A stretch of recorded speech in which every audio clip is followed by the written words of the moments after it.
to QI, where tonight we are victims of fashion and prey to every passing fad. And sashaying up the catwalk this evening are the daringly see-through Clive Anderson, the beautifully cut Rich Hall,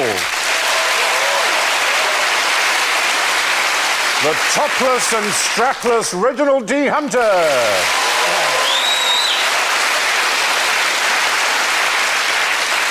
and an old pair of corduroys we found in the potting shed, Alan Davis.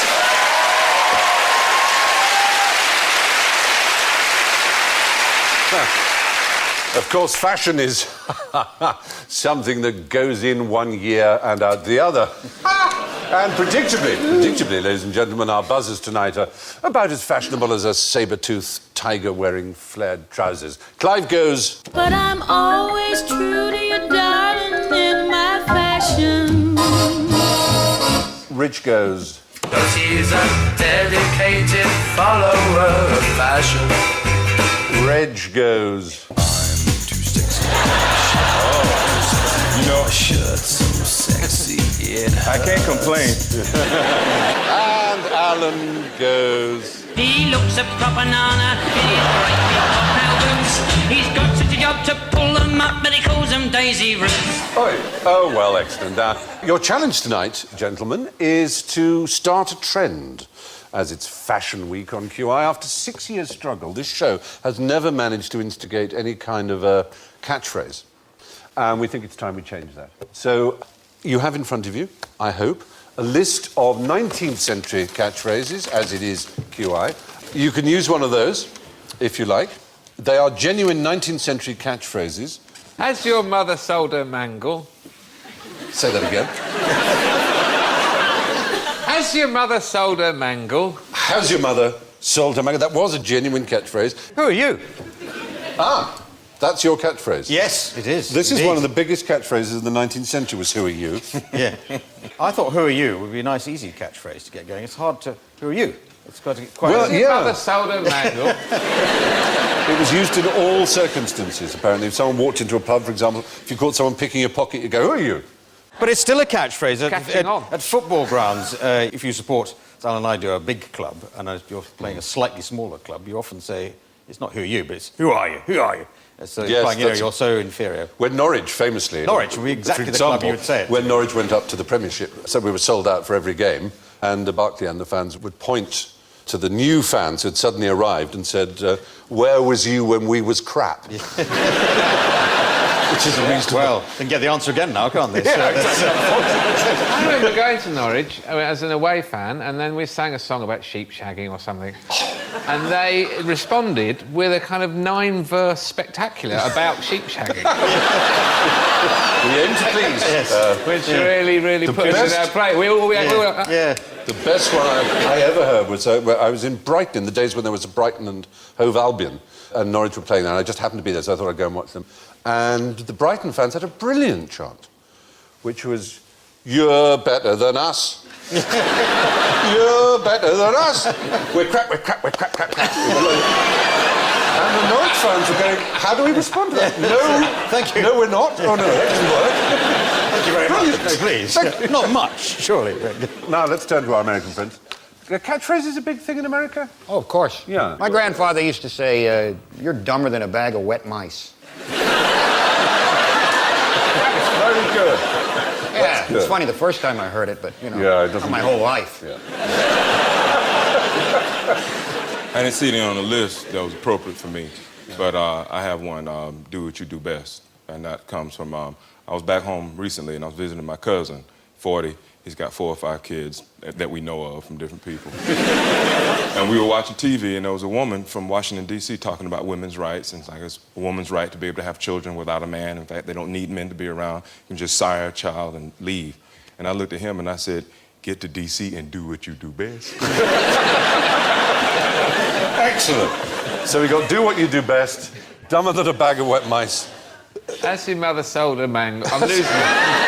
I'm losing enthusiasm. Has your mother sold a mango? And Who are you? who are you? All right. If you can Who are work you? these intelligently, charmingly, and brilliantly into the show, I will be awarding huge You're asking bonuses for it. at the end. So let's start at the very top. What was the most disastrous haircut ever? Yes. Some examples for you there. I've got two answers. I'm going to get the screen going up there. One is my last haircut. No, or Samson's haircut. Samson's haircut done... No, Samson's haircut's a very good answer, actually. That's me. Yes. You've just noticed. Well, you must remember posing for these, or has this been... I remember the one in the middle. But the other two, I have no memory of. I know for a fact that in 1928, the New England Tool and Die Manufacturing Company was looking for a new screw that wouldn't slip out of the notch. Yeah. And a man named Phillips worked for him, who had one of the most disastrous haircuts ever. It was parted in 4 That would be an example of a disastrous haircut that went good. This one, well, I mean, of course, there are many candidates, and Samson is one, but do you know anything about Louis VII of France? There he is on the left. We're talking about the 13th century. His queen became queen of a more famous king to us, being British. Aquitaine. She was Eleanor of Aquitaine, Yeah, absolutely long right. hair, yes. The point is, Louis VII was very religious, and the monks got to him, and he cut that hair off. He looks rather good there, but apparently he cut all his hair off, and she was furious at it. Oh, right. So cross that eventually she divorced him. I mean, there are other things too, probably, but the hair is mentioned by historians as He one also of the cut things... his cock off.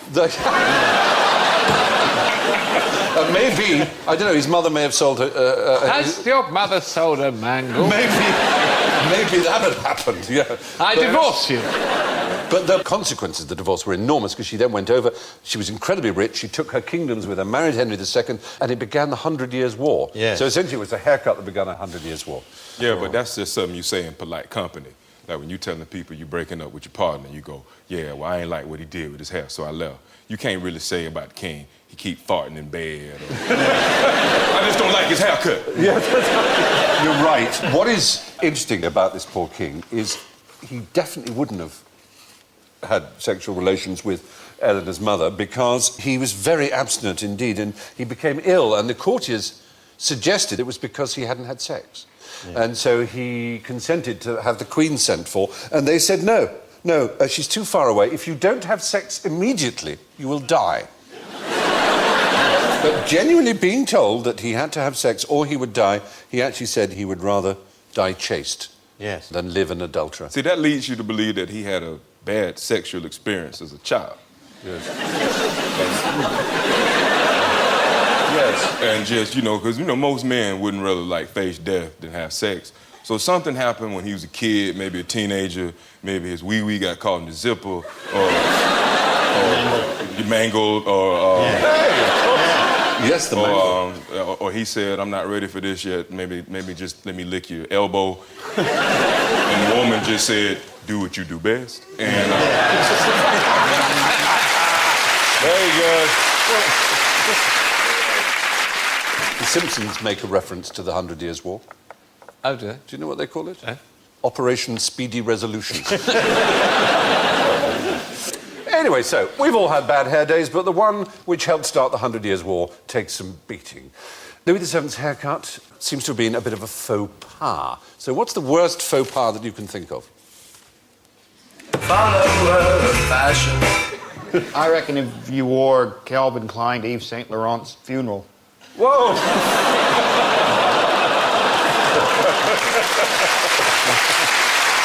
That would be a faux pas. It would.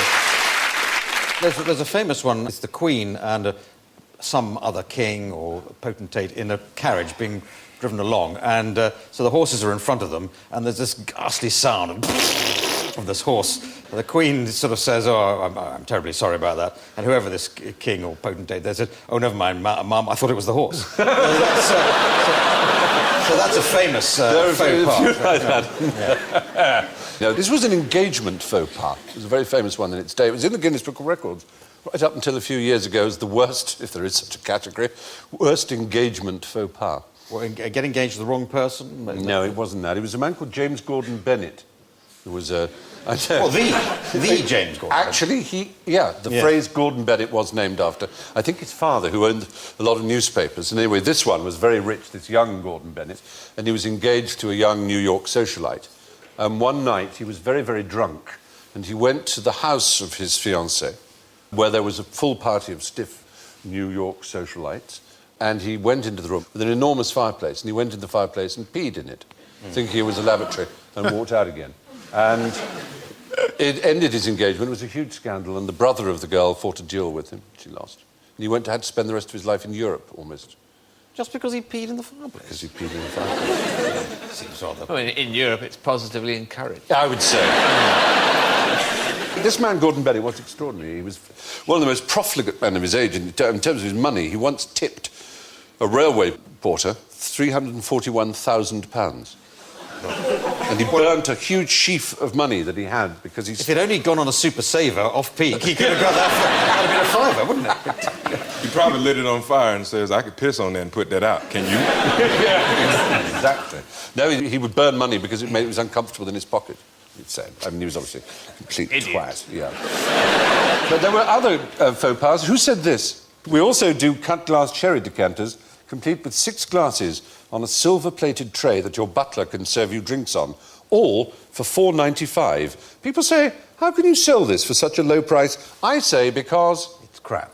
Yes. Yeah, that's Gerald Ratner, It was isn't Gerald Yeah. Ratner, Yes. yes. He destroyed his company, didn't he? £500 million was wiped off the value of his shares after that remark. Yeah. He was trying to be amusing, and he just some of those the jewellery he was selling, saying it was cheaper than a Marks and Spencer sambridge, and explaining it was rubbish, and that's why. Yeah, he said these earrings were cheaper than M&S prawn sandwich, probably won't last as long.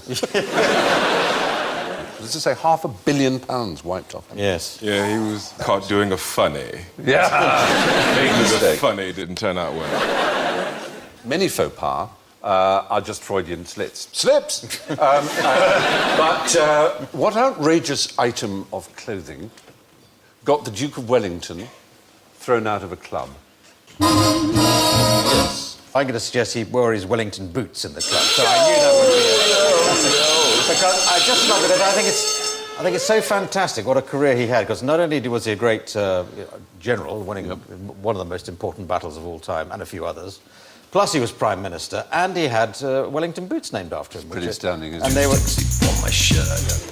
I think I know. Yes, go on. I know exactly what happened. Now, he showed up at this situation, and it was supposed to be all formal and nice, but he was a bit of a cook. And he came in and he said, look at this wonderful dish I made with beef. And it was inappropriate to be trying to introduce your cooking at a social occasion like that. And his wife tried to say, don't do it, just, save it and invite some people back, and we can eat, have a smoke, and then it'll all be good. But he was like, no, I know this is good food. And so he took it there, and he was just, people was like, oh, we're just drinking here, and just, oh, he's general, he should know better. And just...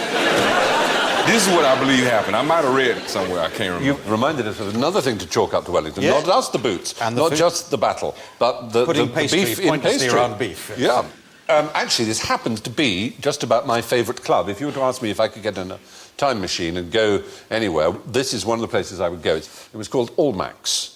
It was the club that determined whether or not you were in society. And it was run by these fierce women, the lady patronesses. And it didn't matter who you were. If you didn't get a voucher from them, you couldn't enter Almack's. So we're looking for an item of clothing that Wellington turned up in. Yeah, because what must a properly attired gentleman in the evening, what should he wear? A hat. He would have that, but what would he have down here? Hot pants. Close in as much as... Breeches. Knee breeches. Yeah. Knee breeches. And Wellington wore... Long trousers. Trousers! Trousers. He A rah-rah wore skirt. trousers. Yeah. He wore trousers. And so So he was... I won the Peninsular War, for goodness sake. I can wear any trousers I like. You'd think. Or did they make him roll them up? That's to my make it- catchphrase. I can come in any trousers I like. Sorry. That's... it's... Sorry. I do apologise. Yeah, I sure enjoyed that long, winding story so we could get to that. That was... The trouser was considered absolutely shocking and not to be not to be worn in smart society. The breaches of etiquette. Exactly. Breaches, that's good. Good, you know, we like it. I bet when they told him he couldn't come in, he looked at him and he went, "Pants to you." The point is, the Duke of Wellington was thrown out of a club for wearing trousers. On the subject of trousers, as a matter of fact, what's the best way of dealing with a wartime shortage of trousering? Wow. Yeah. I ran think out that's of just a trousers. serving suggestion there. I don't think They that... ran out of trousers? Well, they... Obviously, in the war, there was a shortage of material, Yeah. and how did they deal with it? What's the first thing you would do to save material with trousers? Put them in trenches. You try and use less cloth in each trouser. Yeah, exactly. One-legged trousers. In Scotland, you'd wear kilts to... Or you take them off dead guys. Yes. I mean, the enemy. Yeah. But no, generally, the first thing that they banned, Oh, pleats and things like that. turn-ups. Turn-ups? That saves about an inch of... Out of a million. Come on. It's a lot Yes, of material. And they were so serious about this that if a tailor sold someone extra long trousers, longer than they needed, Yeah. knowingly, really, so that the wife would then make him turn-ups, the What tailor about- would go to prison. What about older gentlemen who pull their trousers right up close Yes, to they do, up to the nipples, right yeah. up to the nipples there? Yeah. Why, now, first of all, what's going on there? Turn-ups. Why don't They've they got- stop somewhere on the way? They've got no pleasure in life left except to give themselves a wedgie every time they... Why don't they just pull their trousers right up to just under their eye? Then they would save... They would save on shirtings. They could have Yeah. a really long fly. Like, You're That's an very, enormous very... fly. Yeah. The fly must be about 2 feet long. The time you've undone it, you've forgotten where you were Just, going for. just zip there. Nurse! Also, boys under 12 couldn't have long trousers, they had to have shorts. And, of course, women couldn't wear stockings, so what did they used to do? Oh, they used to draw a seam on the... Oh, there they There are. you Drawing are. a seam on the back of their leg. Yeah. Because they felt that if their legs were bare, it was considered that made them look available. I don't know What? if the boys in the shorts thought the same, but it was... firstly, they would stain their legs to make them look tanned with gravy browning and things like that. And then they would draw a line down the back, which looked like the seam on nylons. I mean, it seems crazy, but... Why didn't the soldiers just draw pictures of trousers? I mean,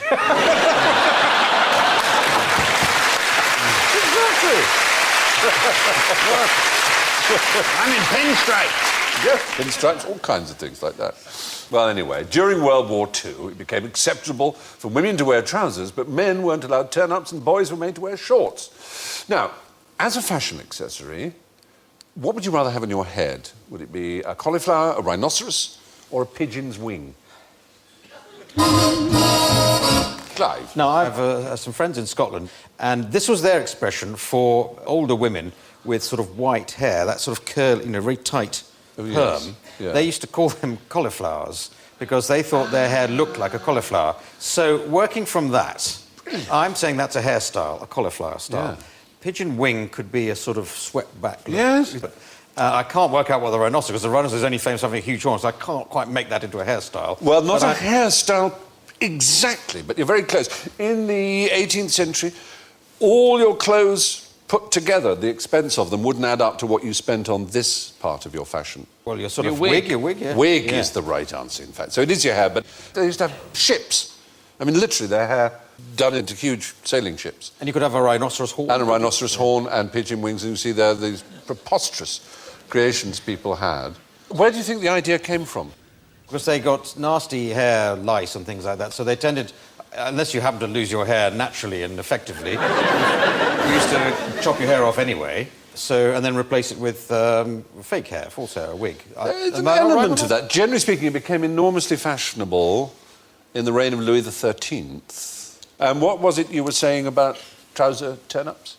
Oh, it was set by the Prince of Wales, so this king must have decided to wear a wig, so everybody else. Why did he wear a wig? Because he was bald. obviously. Exactly. He went bald quite early on and was annoyed by it, so he wore this expensive wig, and the rest of the courtiers, to flatter him and imitate him, they wore wigs too. And from then on, for the next 200 years Yeah. almost, wigs became more and more... It was really the French Revolution that ended wig wearing. Well, once you had your hair chopped off, there was no real need for a wig. was there? Basically. It was Yeah. a wasted accessory. It's a pretty drastic Well, it still haircut. hasn't gone away quite in the law courts. Everywhere apart from criminal courts, they're going to get rid of wigs for judges and barristers. But in the criminal courts, They're deciding to stick with wigs on the basis that the judges are more anonymous if they wear a wig, which... So why not just have the judges wear a mask? In fact, that'd be kind of cool, really. Wouldn't it? I think they wouldn't want to look stupid, is the answer. They wouldn't want to look silly. Why can't they be concealed bashfully behind a fan? I'll sentence you to 25 years in prison. When you come out, you'll never find me. Because everyone assumes that in court people wear long wigs, but they don't. They always wear little wigs, as did barristers and QCs. But when they're sort of formal, becoming a QC, all those formal processions, you wear this sort of long And they wig, have to but wear they never wear them in court. 2 pairs of tights. Don't have to, but it's Well, no, apparently it's they an don't. option, you know. Apparently that is the tradition, because Queen Victoria was offended by seeing the hairs poke out. So they were told to put 2 on, so there were no hairs. And they're black because the court went into mourning when Queen Anne died, and they never quite got round to changing it. So that's why barristers' robes and judges... What kind of a country do we live in? Yeah. A wig wearing, faux pas worrying about tea drinking. Fire. You said it. You said it. I was at a party here, and this guy was telling me the story about when he wore corduroy. And he says, "You're American. Do you know what corduroy is?" And I said, "No." And then he went in and trying to explain it. And eventually 4 or 5 people were around me, drunk, trying to explain to me what corduroy was. And eventually, this girl who we didn't notice left the room, and she went upstairs to her apartment, and she just dashed in the room with a corduroy jacket. "Here, this is what it is. This is what it is." And, you know, it's just... I went along with it because... That's very sporty. There's nothing like the warm look on white people's face when they feel like they're teaching you something. Oh, dear me. You had to be a king once upon a time to wear corduroy. It was restricted to kings. Cord of the king. Yes. Cord du roi. Sumptuary, rules of. Yeah. Then there's well, now we have needle cord and jumbo cord. We have a needle cord. We have all kinds. Yeah. Look how pleased he looks. That's my normal look. It's my QI look. The cauliflower, the rhinoceros, and the pigeon's wing were all 18th century wigs. All very good form, no doubt, but here is the most interesting form I have played with. I just wanted to show you this. This item here is a very extraordinary item. It's the only monostatic item in the world. It's self-writing. Whichever way you put it, it will always write itself like this. And What about Weebles? yeah, it's like a Weeble. And there's a glass one here. Here's one made of transparent material to show that it's not weighted in any way. It's much more extraordinary than it looks, as it were. When you get the hang of it, it always ends up like this. Be careful with it, because it's so... Well, I'm going to... Extremely valuable. We're very honoured because we actually have... Have you dropped it? You haven't. You put it under your hat. Lift your hat. Oh, you're kind. Yeah. God, it was that kingdom there. No, listen, we are actually very... You're way ahead of me. Right.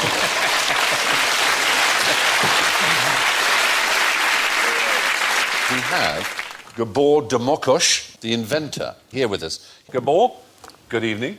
Hi. It's very good to see you. He's from Hungary. And he and his colleague Peter Várkonyi invented this. Can you explain to me exactly what it is? Well, this is like a Weeble without a weight. It is like a Weeble. You get a point, you see. It's just the shape, Yeah. but you have to get it right.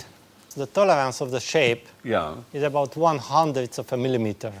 Do you mean to say if these edges here were 1/100th of a millimeter out, it wouldn't right itself? It wouldn't. You'd actually be able to keep it in Right. one position. That's correct. Again. Hey, It Gabor. always goes back to its own... Have you thought of making these into salt and pepper shakers? That's a brilliant idea, Gabor. Then you might make some money off of it. Yeah, Gabor, Dragon's Den. Come on.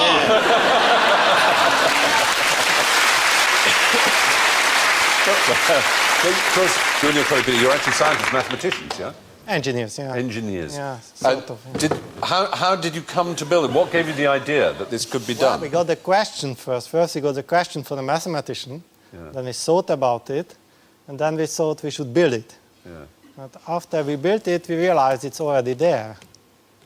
In what way is it already there? Well, some turtles seem to have similar shapes. So you're saying evolution got there first? Evolution got a couple of million years earlier there, yeah. So do you feel like you've wasted your life?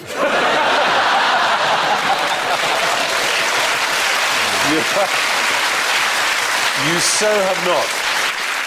Well, Gabor, thank you very much for coming all the way to Hungary to explain this. Thank you very much indeed. Specimen. It's called a gombok or a gumbut. Does it have a practical application? No, I don't think it does have a practical application. That's what's so beautiful about it. Didn't they invent the Rubik's Cube? Rubik's Cube is in a Hungary as Hungarian well. invention. And the biro. The biro. Ladislav Biro invented Absolutely. the biro, didn't he? My grandfather was a Hungarian Jew. He said, Hungarian is the only man who can follow you into a revolving door and come out first. So there, it's the gombok. It's the world's first monostatic shape. It isn't weighted in any way, but whichever way you place it, it will always turn itself up the right way. Now, I'm not a great follower of fashion myself, as you can probably tell. I'm happy. No, BFF. Something of an old fossil, as it happens. But what would you say if I told you that this was the first fossil ever identified?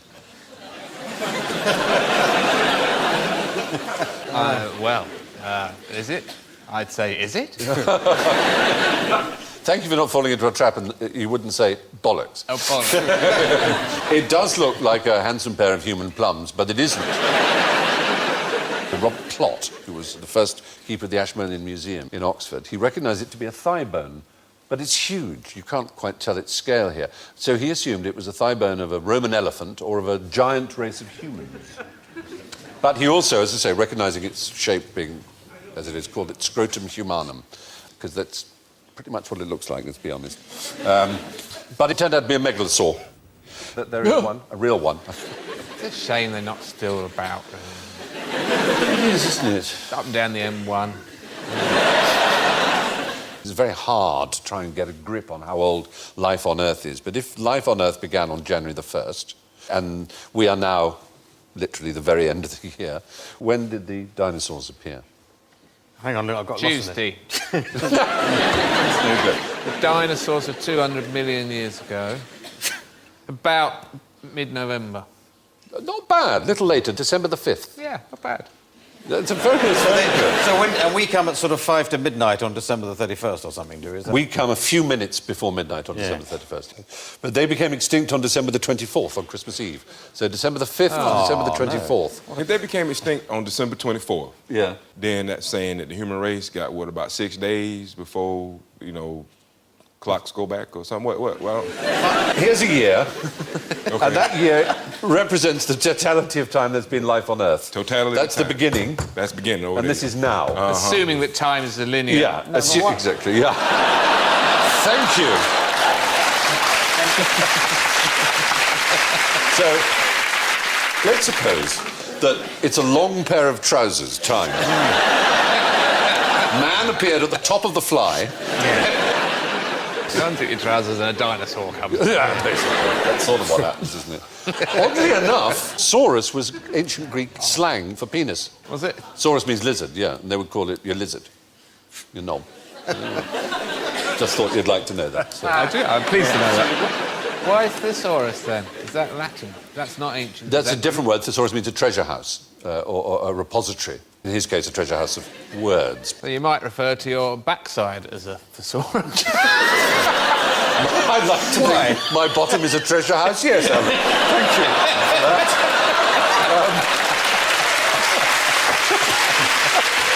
My bottom is a treasure house is a really good catchphrase.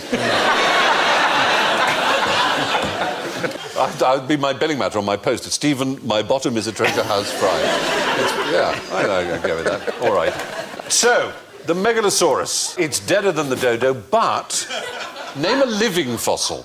Name a living fossil. Yes. The ginkgo tree is a living fossil. The ginkgo is a type of tree which is there's only one type of ginkgo. It belongs to its own family of trees, And they used to rule the earth like the dinosaurs. They used to be about 100 million, maybe 200 million years ago. Ginkgos lived everywhere. Now they're down to these... So you're saying that there was a time that these trees just walked around the countryside pillaging and just killing? I think so. I don't think they walked around much. They just stayed where they were, but there were lots of them. As in ginkgo biloba? Yes, and that's it. That's and I don't think you even find it in the wild anymore. It's planted a lot. It's quite an attractive tree, but it's a very ancient type of used tree. enormously and extensively by herbalists, isn't it? Supposedly as a memory enhancer, ginkgo biloba. I've forgotten that, but Hey! how can anything be a living fossil? Well- because a fossil has to be dead, doesn't it? It's a phrase termed by Darwin, reference to the duck-billed platypus, and it's applied to crocodiles and coelacanths and things like that. But there are very few species that are identical to their fossilized predecessors, literally identical, that have not. And So you're not going with me. I'm going with Lomatia tasmanica. Tasmanian devil. The king's holly. It is from Tasmania, and it's a plant. It's a very extraordinary plant. We've got a picture of it. looks a bit like a croc. Oh no, there is. It doesn't look extraordinary, but that plant there Yes. is 43,600 years old. And it is genetically identical to a fossil that is near it, a genuine fossil, which is a Pleistocene, which is millions and millions of years old. And it is exactly the same. So it just stuck. They decided on a design that worked for it. It has it's a good three, look. exactly right. It has It's a 3 bit X spiky. chromosomes. It's sterile, and it just basically doesn't do what other life forms do, which is, try and vary itself and change. It just stays like that. But all the other plants around, we go, look at us, we've got oranges now. But they might Nothing. They might provide the answer to eternal life. You might think, well, because they virtually have it because they've got no need to age. Is that a good idea, though, eternal life? Depends when it starts, isn't it? Because if Yeah. it gets to the point where your trousers are just under your nipples, and then you live forever from there. Yeah. The point is, this is simultaneously a fossil and a living thing, which is pretty astounding. Now, how did the canals on Mars get there? Oh, that's one of the canals on Mars No, now. it That's actually isn't. They've sent guess that probe Minville. up there. I think that's in... That's Little Mars I think in it's the Little west Venice. of London, isn't it? This is when, if they ever had, the temperature changes and the surface has expanded and contracted and left sort of little ridges like that. I mean, the short answer is there aren't any canals on Mars. There's no water on Mars. They discovered some water recently on Mars. They was happy as hell about that, too. And there's a bottle of Evian that no one can explain. Well, the point was most fashionable to believe in life on Mars well over 100 years ago. There was an Italian astronomer called Schiaparelli who called these things canali, that he thought he saw a number of long straight lines on Mars, which he named them after rivers on Earth. But then one of the greatest astronomers of his age, Percival Lowell, after whom an observatory telescope is named, and actually after whom Pluto is named, because they chose that planet because it begins with PL. But he drew amazing maps of Mars, looking through his powerful telescope, showing all these straight lines and connecting these things. But you're saying they're not there? They're not there. So was And this yet he original wasn't- Italian, was he looking through a fishnet stockings or something at the time? And, Well, you've almost got it, because he was a great astronomer. He was not an idiot. He had a dirty lens. He kind of had he that, actually but said in to his the- head. He had a condition which is named after him. It's called Lowell's syndrome, in which the various blood vessels and things and the nodes where the blood vessels meet seem to become straight lines. It's a thing that comes and goes, but it's particularly on the small surface of Mars. On the big surface of the Moon, you'd see that it didn't make sense. And he drew all this, and it's all absolute nonsense.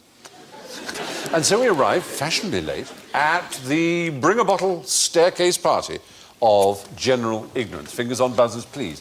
In deference to our 2 American guests this week, Yankee Doodle put a feather in his cap to look fashionable. But why did he call it macaroni? Follower of fashion. He was dumber than a bag of wet mice. Well, oddly enough,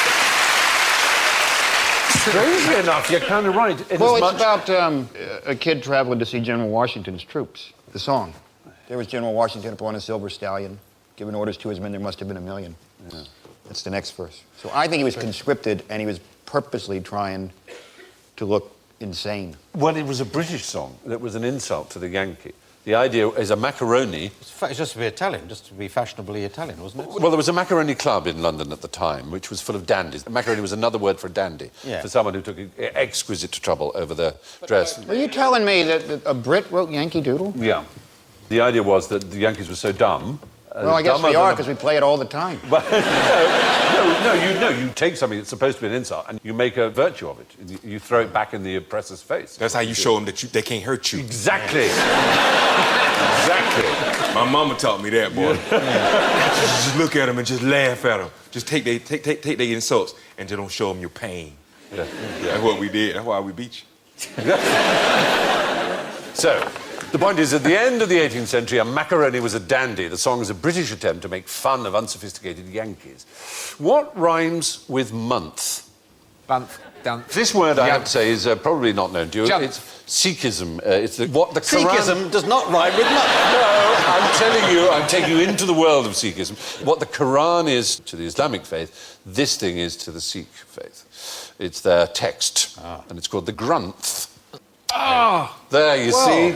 I did every Well, we bloody should letter know. except Gunt. Yeah. Well, we should know that. I mean, that's not that obscure. No, it isn't. there are That's what I plenty mean. of It's perfectly reasonable word. Sikhs. Yeah. So loads of Sikhs watching this programme, Did I miss assuming out they the don't R? be screaming. Gunt! For Gunt, goodness you sake, idiot! it's Gunth! No, Gunth! it's Granth. Garanth. Not Garanth, just Grunth. There are a lot that supposedly don't have rhymes, and month was one such, and we thought we'd tell you there is Grunth. There you are. So the holy text of Sikhism is the Guru Granth Sahib. Which city has the most Michelin stars? Paris. Oh. Wait, that don't count. Because I said Paris before I pushed the button. So I get a free guess. Hey, I'm black. Don't you try that. I know nor for a is fact it clear. ain't London. It's not, Not in France. It's not in France. New York, then. Never. Oh, New York, I'm afraid, has been gone. Canada. London, oh, that's... Who said London? Alan said London. I didn't say London, you said Oh, I said London. Sorry. Oh, Rich said London. I didn't say He anything. didn't say a word. And frankly, you should be glad. Rich said London. You said London. Might have been me. No, I would never say London. No, what I did say, I said definitely not London. That's what I said. No, I did. I actually said, I did. I will believe you. I will believe you. Okay, let me tell you why I said definitely not London. And I'm not just trying to offend London. I'm trying to offend the UK in general. But I feel like any country that can produce Marmite, they started later than everybody else in trying to make food taste good. This from a country that has spray-on cheese.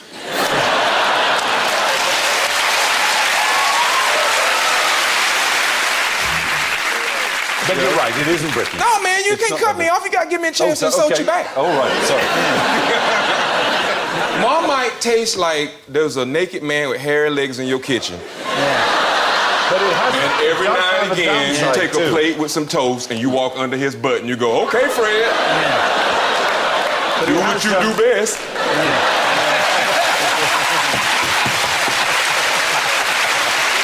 Very good.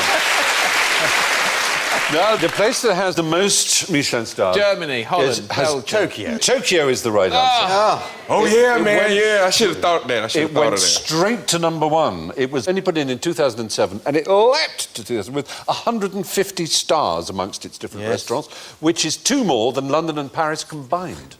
And I could also point out, too, if you put spray on cheese on top of Marmite, you still got something that tastes. That's all I want to say. In fact, you can take your favorite food, and if you put Marmite on it, it's.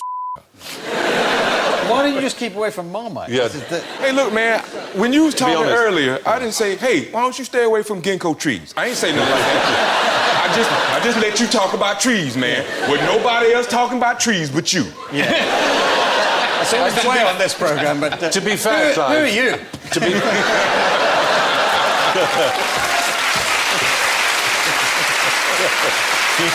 All right, moving on swiftly. Tokyo has the most Michelin stars, twice as many as Paris and 3 times as many as New York.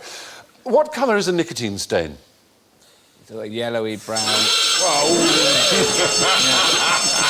Yellowy brown, eh? Yellowy brown, yes. Yeah. Not yellow. Just... You're going to tell us that the stain comes from the tar. The yellow or brown is from the tar. Nicotine itself is green or something. The nicotine stain has no No stain at all? No, it's completely colourless. So it just kills you quietly on its own. It's very, very poisonous. Yeah. But it's colourless, odourless, and more or less invisible and untraceable. It's a brilliant poison.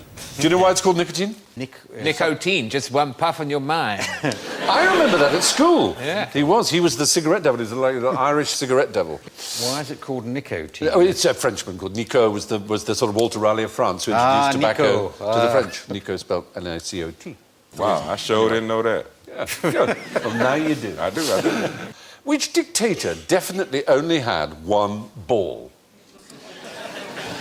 Well, it's not. Well, I'm not going to give my points away on that because I know that was it was made up about the one we mustn't say. Right. So we're looking for another dictator. Yes, with only one you're ball. quite right. It wasn't Adolf Hitler. Pol Pot.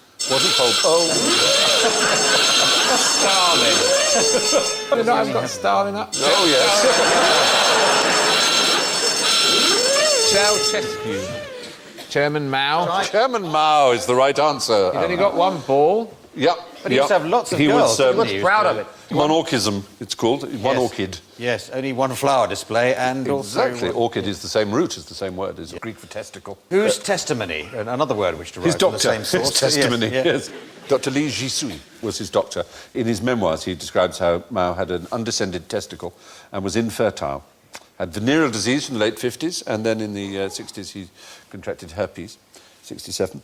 He never brushed his teeth. He rinsed his mouth with tea, so his teeth were green. He also slept on a wooden bed and used a bedpan. That's just convenient, there. That's just convenient. Yeah. Yes. Now, Hitler's reputation for being uniglobular is apparently has no justification at all. But Mao most certainly was. And that, ladies and gentlemen, brings us to the scores. And first, after a fashion, with a plus score, 4 points, Rich Hall.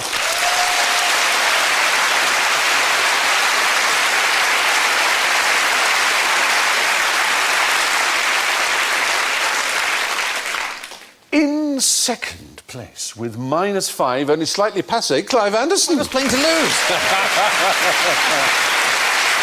I'm rubbish at losing. Oh, and doing what he did well with -6, Reg D. Hunter, ladies and gentlemen.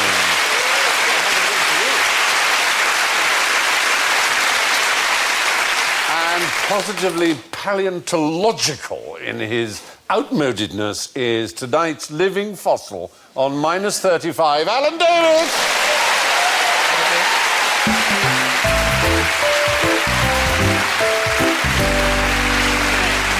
So, it's good night from Rich, Reg, Clive, Alan and me, and we leave you with this thought from Oscar Wilde. Fashion is a form of ugliness so intolerable that we have to alter it every 6 months. My name is Stephen, my bottom is a treasure house fry. Thank you and good night.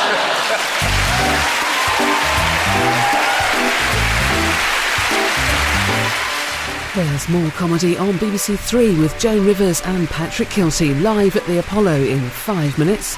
Next year on BBC Two, settle down for a Valentine's love-in with Honor Blackman and the Kings of Cool.